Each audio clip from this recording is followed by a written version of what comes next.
Well, coming up shortly, we'll be telling you about today's episode of Climate Focus. We'll be exploring Ghana's textile waste crisis, a growing environmental hazard that intensifies climate change impacts and ocean pollution. Each week, mountains of second-hand clothes from the global north flood Ghana's markets, with much of this unsaleable or unsellable waste discarded in landfills or burnt, releasing harmful pollutants into the air. In response, the Oil Foundation is taking urgent steps to address the problem, converting textile waste into new products and reducing its environmental toll. My colleague Michael Ashali will be bringing you more on that. Do stay with us.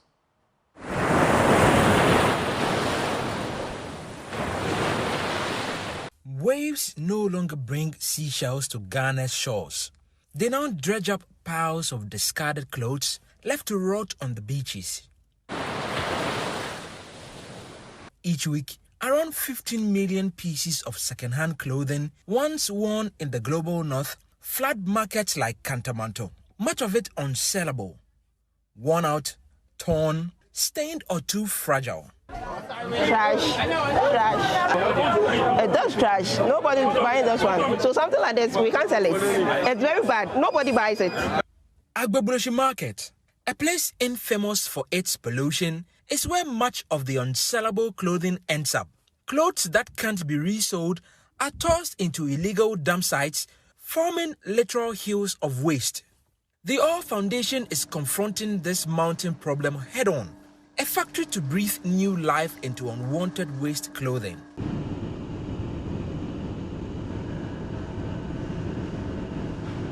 Like we're in Ghana, nobody needs winter jackets over here, but a lot of those also come in. As long as somebody has no use for it and it can't find a good place to go to, that's waste. Kini Oforiwa Makati is the assistant manager in charge of material research and development at the Oil Foundation. The first step in this process is sorting the clothes by color and then compressing them back into bales. When we buy them, we bring them to our warehouse facility and then we sort them by color. These clothes, once considered waste, are now ready for the next phase. The bales are shredded into small pieces, cutting the fabric down to size. From there, they are passed through the granulator, which makes the shredded material even finer. Depending on the final use, the size of the particles can be regulated. What emerges from this meticulous process is not waste, but potential.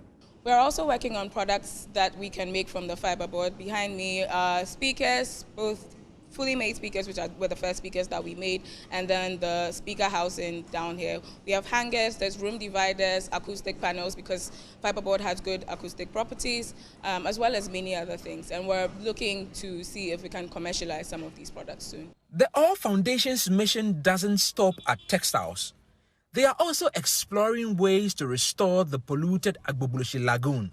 Remediation and Decomposition Project Lead, Katia Mami Dufie Osei, is focused on finding environmentally friendly ways to break down not only textiles, but plastics as well. Basically, we believe that the microbial population in Korle Lagoon, because of the decades and decades of textile waste, has evolved to be able to degrade it in a way in rates that we haven't really seen in other communities. So we're basically just trying to harness that to deal with the textile waste we're getting from markets like Kantamanto, etc. While still in its early stages, this initiative is part of a broader vision to restore the lagoon's environment. The waste that once polluted landfills is now being transformed into sustainable products that serve a purpose. But with millions of garments continuing to flow into the country each week, the fight is far from over. For Joy News, Michael Ashali. Climate Focus is brought to you by Joy News in partnership with Youth Bridge Foundation, bridging gaps for positive youth development, and the Climate Development Knowledge Network.